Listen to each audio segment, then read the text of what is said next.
ብሩኬ ራሱን ስተወደቀ። ብሩኬ እንግዲህ ቅድስት እንደዛ ስትጮህና ስትጨናነቅ አይቶ መሀሌት ሞታለች የሚለውን ነገር ሲሰማ እንግዲህ ራሱን ስቶ ወደቀ ማለት ነው። ለምን እንደደነገጠ አላውቅም። እንግዲህ ሁላቸውም ተደናግጠዋል። ዳጣዬ እንግዲህ ፈሷ መቋጠርም አትችልም። ብሩክ ፊት ቁጭ ብላ እንግዲህ መሀሌት ሳትሞት አትቀርም ስትል እርግጠኛ ሆኖ ያሰበው እሱ መድብል የሆነ ነገር አድርጓታል የሚለው ነው። መድብል ግን አልመታትም፣ ትንሽ ነው።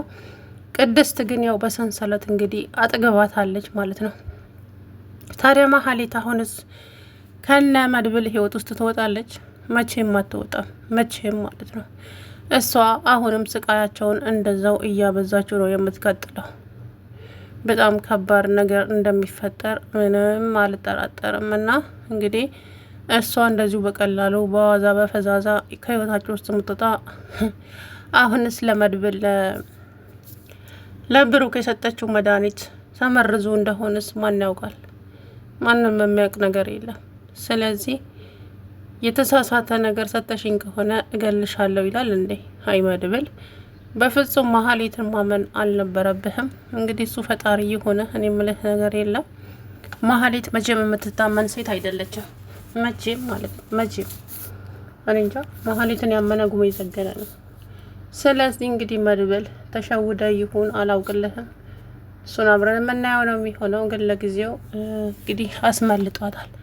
ቅድስት ደግሞ እንዴት እንደዚህ ያደርጋል? ቆይ ለምን እሱ ለአንድ ቀን እንኳን አይሆንም እንዴ? ለዛ ነበር እንዴ ሂጂ ያለኝ? ቆይ ለምን እንደዚህ ያደርጋል ስትል እንግዲህ ቅድስቴ በጣም ተናዳ ኦቨር ነቅታ እንግዲህ በጣም ስትቆጣ ነበረና ቅድስት ተረጋጊ። በመጀመሪያ ደረጃ አንቺ መረጋጋት አለብሽ። አንቺ ካልተረጋጋሽ ነገሮች ሁሉ እንዳሰብሻቸው ላይሆኑ ይችላሉ። ከዚህ በኋላ ምን ሊመጣ የወንድም ጠላት ስትል እንግዲህ ያዙኝ ልቀቁኛለች ማለት ነው። ቅድስትዬ ዱላ አጥግባታለች። ኧረ እንደው ወይኔ የዱላው ጋጋታ ነው ያሳቀኝ ትላንትናና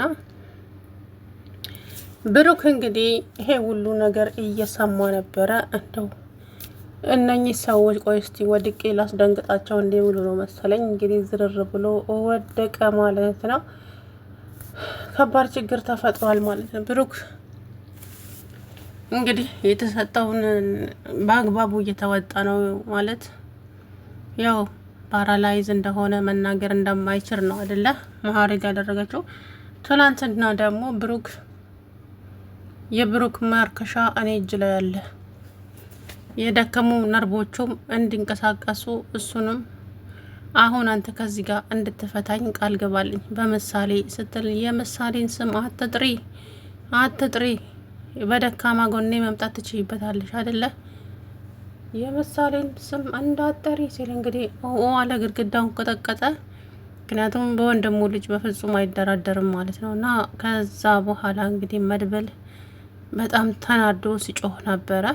በስተ መጨረሻም ግን ነገሮች ያው ለቅቃት። መሀሌትን ከለቅቃት በኋላ ለዳጣ ደውሎ ዳጣ ቶሎ ነይ እፈልግሻለሁ አላት። እሷም ስትሮጥ መጣችና መድብል ምንድን ነው እንደዚህ ያሮጥከኝ? ከዛ በኋላ ወደ ቤት እንድትሄጅና ቅድስትን እንድታጽናኛት እፈልጋለሁ አላት። ማለት ለምን ስትለው በቃ አጽናኛት፣ እኔ ደግሞ ሰው ልሸኝ ልሄድ ነው አላትና ሄደ ማለት ነው።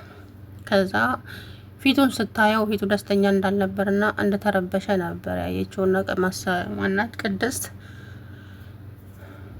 ማነች ምሳሌ ዳጣ። ቅድስት ታዲያ እዛው መሀሌት የታገተችበት ቦታ ስትሄድ መሀሌት የለችም። ሰንሰለቱ ምናምኑ ብቻ ምናምኑ እዛ ቁጭ ብሏል ማለት ነው። አነሳች፣ ጮኸች፣ ፈረጠች፣ ዘለለች። መንገዱን ሁሉ እንግዲህ እንደ እብዱ ስትጮህ ነበር ማለት ነው። ከዛ በኋላ አይ ቅድስትዬ እልህ እኮ አንዳንድ ጊዜ በቀል እንደዚህ ነው የሚያደርገው። በነገራችን ላይ የእውነት ነው የምላችሁ፣ በቀል ከውስጣችሁ የማይወጣ ይሆናል አይደለ? ንዴት እንደዛ ነው ውስጡ ያደረውና እኔም እንደዚህ ነው የሚያደርገኝ። የእውነት የሆነ አድርጌው የማረካ ከሆነ በቃ እልህ ነው የሚይዘኝና አሁን ትናንትና እሷ እንደዛ ነው የሆነችው ማለት ነው ቅድስትዬና እንግዲህ ዞሮ አብረን የምናየው ነው የሚሆነው። እንግዲህ መድብል የወንድምህ ካርድ እጄ ላይ ነው ያለው። ስለዚህ በዛ እንስማማና አስወጣኝ ከዚህ ጋር ቅድስት ሳትወጣ። እሱም በወንድሙ እንግዲህ አልተደራደረም። ወንድሜ ይድንልኛል በማለት ወንድሙን እንትና ለማለት ነው አስቀድሞ ከዛ ጋር ጎትቶ አስወጣት። እሷም እንግዲህ የእውነት የሆነ የውሸት ብቻ መድኃኒት እዛ ድንጋይ ስር አስቀምጬልሃለሁ ውሰድ ምናምን ብላው ሸውዳውም ይሆን እንግዲህ የምናውቀው ጉዳይ የለም። እሱም ታዲያ እንግዲህ መድኃኒቱን ይዞ እንትን ብሏል ማለት ነው። እስቲ ከዚህ በኋላ እንግዲህ ምን እንደምታደርግ ደግሞ አብረን የምናየው ነው የሚሆነው። ወይዘሪት መሀሌት ማለት የተረገመች ሴት ናት። እንግዲህ ብሩክ ይሄ ሁሉ ነገር ዝም ብሎ አድፍጦ ሲሰማ ነበረ። ቅድስት የት እንደሄደች ጆሮ እኮ ይሰማል ምን እያወሩ እንደሆነ። ቅድስት ብሩክን ማነው መሀሌትን ልትበቀላት እንደምትፈልጋት ሁሉ ይሰማል ማለት ነው። እና ይሄ ሁሉ እንግዲህ ጭንቀት አንድ አንስቶ ፍርጥ አደረገው፣ ራሱን ስቶ ወደቀ ማለት ነው ብሩኬ።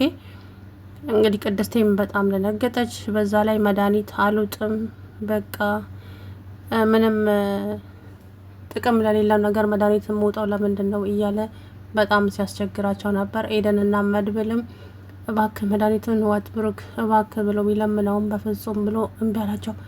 ከዛ በኋላ ግን ቅድስት ጋር ሄዶ እንግዲህ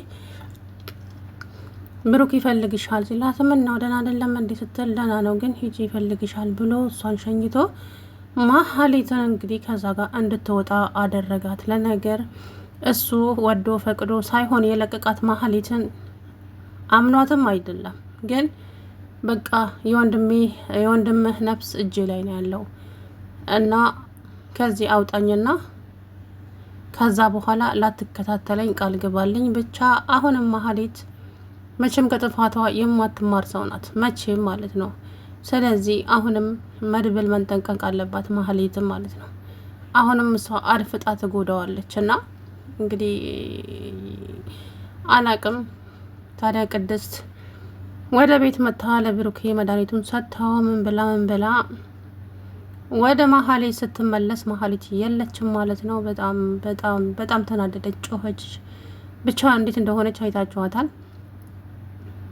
መድብልን ፍለጋ እንግዲህ ስትኳትን ውላ ወደ ቤት ተመልሳ መጣች። ከዛ በኋላ መሀሌት ሞታለች ስትላት በጣም ደነገጠች ማለት ነው። እናም እንግዲህ ብሩክ ከተቀመጠበት ወንበር ላይ ተነስቶ ፍርጥ አለ። ለምን? በጣም ነው የደነገጠው። ያንን ነገር እንግዲህ ሞታለች የሚለውን ሲሰማ መድብል ገሏታል ብሎ ነው። እሷ ግን አልሞተችም። መድብል እኮ ይሄን ያክል እኮ ሞኝ አይደለም ሰው ዝም ብሎ የሚገለው።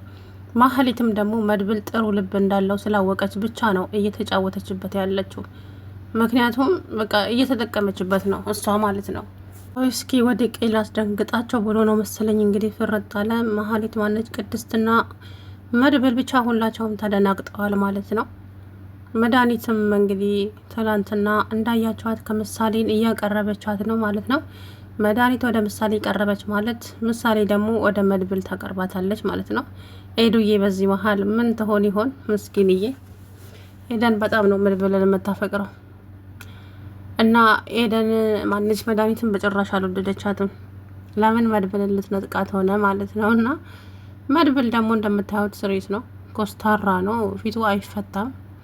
አሁን ላይ እሱ አንድና አንድ በዚህ ጋር ውጥረት ውስጥ ነው ያለው መድብል። አንደኛ የካሊብ ነገር አስቸግረዋል፣ ሁለተኛ መሀሌት አለች፣ ብቻ ብዙ ነገር ውስጥ ነው ያለው። ሶስተኛ የትህትና ነገር አለ። እንግዲህ ይሄ ካሊብ የሚባል ሰውዬ ትህትናን ካላመጣሃት እያለ ሁሌም ያስፈራራዋል ማለት ነው። ስለዚህ እንግዲህ መድብል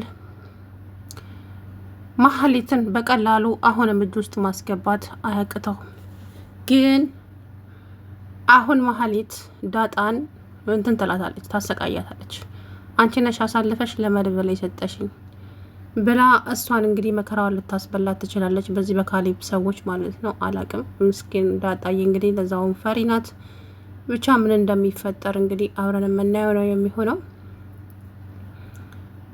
ብሩክ የእውነት ትክክለኛ መድኃኒት ከሆነ እየሰጠችው አብረን የምናየው ነው የሚሆነው። መሀሌት አሁን ከሸወደችው ግን የትም ብትሄድ የት ከመድብል አታመልጥም። አሁን ይሄ ደግሞ ግልጽ ነው። መሀሌት የእውነት ይሄ መድኃኒት የሰጠሽኝ ትክክል ባይሆን አጭበርብረሽኝ ከሆነ እመኝኝ ዋጋ ትከፊበታለች ብሏታል ማለት ነው። ይሄንን እየሰማች ግን እንግዲህ የሆነ ተንኮል ታደርግበታለች አላስብም። ግን ተንኮል ካሰበች መሀሊት አለቀላት፣ እውነት አለቀላት። በአሁኑ አይምራትም። ከያዘ ስንት ጊዜ እንደው መድብል እጅ ላይ ገብታ ስንት የተደበደበች። እሷ ግን እናቴ ያው ነው ተስማምቷታል። ግን የቅድስት ዱላ ትላንትና ሲያስፈራ፣ ወይኔ ጉዴ ፈላ። መቀጠጫት እኮ ይዛ ማለት ነው። ግን እንደዚህ የእውነት እሷን ነው የምትመታት እንዴ? መሬቱን መሰለኝ የምትቀጠቅጠው እንጂ እንደዛ ውሻ በሚታሰርበት ሰንሰለት እንደዛ ተመታ ሰው አትሆንም ነበረ። ዞሮ እንግዲህ ቅድስትዬ መቼም አልወጣላትም፣ በቀል ነበረ። ግን ምን ዋጋ አለው? መድብል ደግሞ መቅደም ያለበትን አስቀደመ ማለት ነው። አሁን ሰዎች መድብል ላይ ይፈርዳሉ? ማንም ሊፈርድበት አይችልም ማለት እሱ ማህሌት እንግዲህ መድኃኒቱን እንትን እንድትለው ነው ማለት እጅ ያለው የወንድምህ ህይወት እጄ ላይ ስላለ በዛ እንትን እንላለን ምናምን አለች ማለት ነው። እና እንግዲህ እሱን አብረን የምናየው ነው የሚሆነው። ስለዚህ ከዚህ በኋላ ምን እንደሚፈጠር አላቅም በእውነቱ ማለት ነው። ከዚህ በኋላ እንግዲህ እሷ ነች የምታውቀው። ወይዘሪት ማህሌት አታላው ከሆነ አለቀላት። ሰላም ውድና የተከበራችሁ የቻናሌ ቤተሰቦች እንዴት ናችሁ? አለው ደህና ነኝ። እንግዲህ ወይዘሪት ማህሌት